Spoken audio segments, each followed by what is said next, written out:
मोनसे भारजना ओरैहाय जे बेवहाय मोनसे रायजो बे राजा बे रायजोनि राजाहा सासे फिसाजो दंमोन। अननाय आरो मोजां मोननायखौ आं नोंथांमोननिसिम सिगांग्रो जे गोदान बोथोर बे गोदान गोसोजों रंजालि बैसागु फोरबोनि मुङाव सिगांग्रो जासिहरनाय थाबाय एडभान्स रंजालि बैसागु फोरबोनि मुङाव। दा बावखुंग्रिया मानि थाखाय बावखुंग्रि नाम मोना आरो बावखुंग्रिया सोरनि राजानि फिसाजोमोन बा सोर राजाया बे बावखुंग्रियाव खामिदोंमोन थादोंमोन, दा बेखौ गुवारैनो जे मानाव गेदेर खाम्फा बरगयारी सारा बुंथिदों एबा नोंथांमोनहा खोनासंनानै लानो हागोन। मेन जे खाम्फा बरगयारी सारनि जे बिबुंथियाव थांनायनि सिगां आं नोंथांमोननो फोरमायनो सानदों। दा बेबायदि गानखौ बोरै खोनासंथाव जायो, जा सोरबा लानाय खोनासंथाव जायो ना मा जायो, जोबोद गाज्रि मेथाइ आरोखि। दा बे मेथाइ खनग्रा मानसिखौ आंनिबा हमनांगौ एबा मा बिबुंथियाव खनदों बिथांखौ कुइसन खालामनांगौ आरोखि।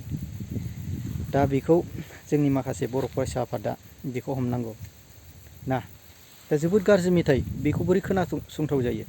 आरो बेयाव मेन जेयाव थांनायनि सिगां सोनाब बंग'आव हरै सोनाबथिंजायजों आरो बिहारफोरजों बिदिनो जानांगौ।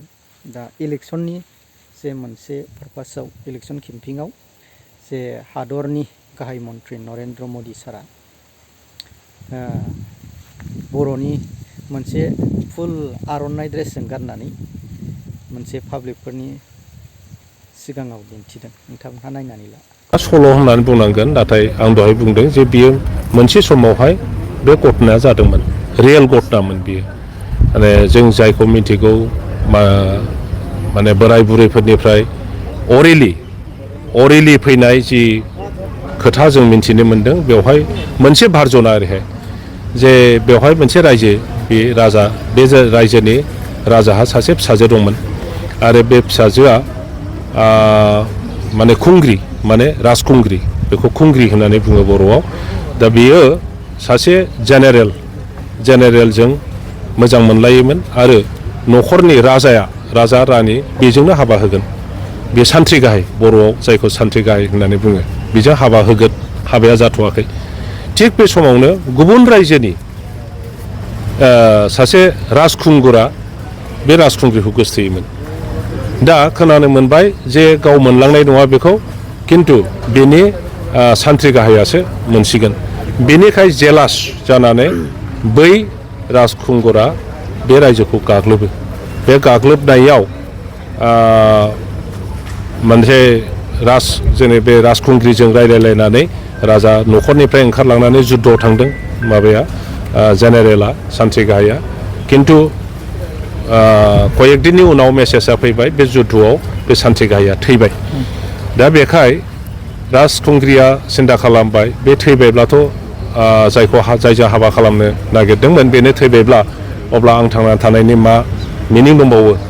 आरो बे थैबायब्ला आङो जायखौ सुखुवा बै गुबुन देशनि राजखुंगुरजों हाबा जानांसिगोन, आं बेजों जाया होननानै बियो बे जि हाजो गोजौसिन पिक होननानै बुङो, जौसिन, बाहाय थांनानै बियो बावहाय बाज्रुमनानै सुइसाइड खालामो। आरो लोगोसे बे जेब्ला बाज्रुमनानै सुइसाइड खालामबाय, बिनि लोगोफोर एटेन्डेन्सफोर लोगो सिख्लाफोर बिसोरबो माखासे माने बाज्रुमनानै थैफायो। दा बेनो बिसोरनि आत्मायानो बे हाजोआव गिदिं गिदिं थायो। बिसोरखौ बर'आव बुङो सिख्रि सिख्ला। ओंखायनो बे गथै हाजो ओनसोलखौ सिख्रि सिख्ला हाजो होननानै बुङो बर'फ्रा। बेखौनो पारभार्टेड फर्मआव सिख्रि सिख्लानिफ्राय चक्रशिला नामाकरन होदों। बे चक्रशिला नङा, बिनि रियेल भार्जना जाहैबाय, नामा जाहैबाय सिख्रि सिख्ला। बे सिख्रि सिख्लानिनो जौसिन जायगायाव गाखोनानै बाज्रुमनानै थैदोंमोन जोंनि राजखुंग्रिया। बेखौ बावखुंग्रि होननानै बावनाय, खुंग्रि माने राजखुंग्रि, बे राजखुंग्रिया गावनि जिबनखौ बावदों, माने बे एक्सुवेलि सुइसाइड खालामदों। बेखौ गोसोखांनानै बोसोरफ्रामबो हयथ' बै समनिफ्रायनो राजानि फिसाजोआ बे जानायखौ हमेस बा दुखु फोरमायनानै बेहाय थांनानै बेखौ खुलुमोमोन आरो बेनो मोनसे ट्रेडिसन जानानै थाफैदों बर'फोरनाव।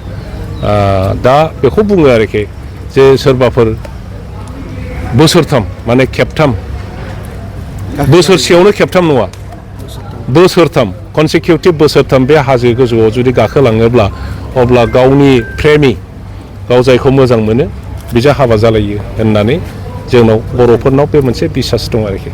खैहां मोनबाय नोंनि सिफाया मानो एफा गुवार सना नों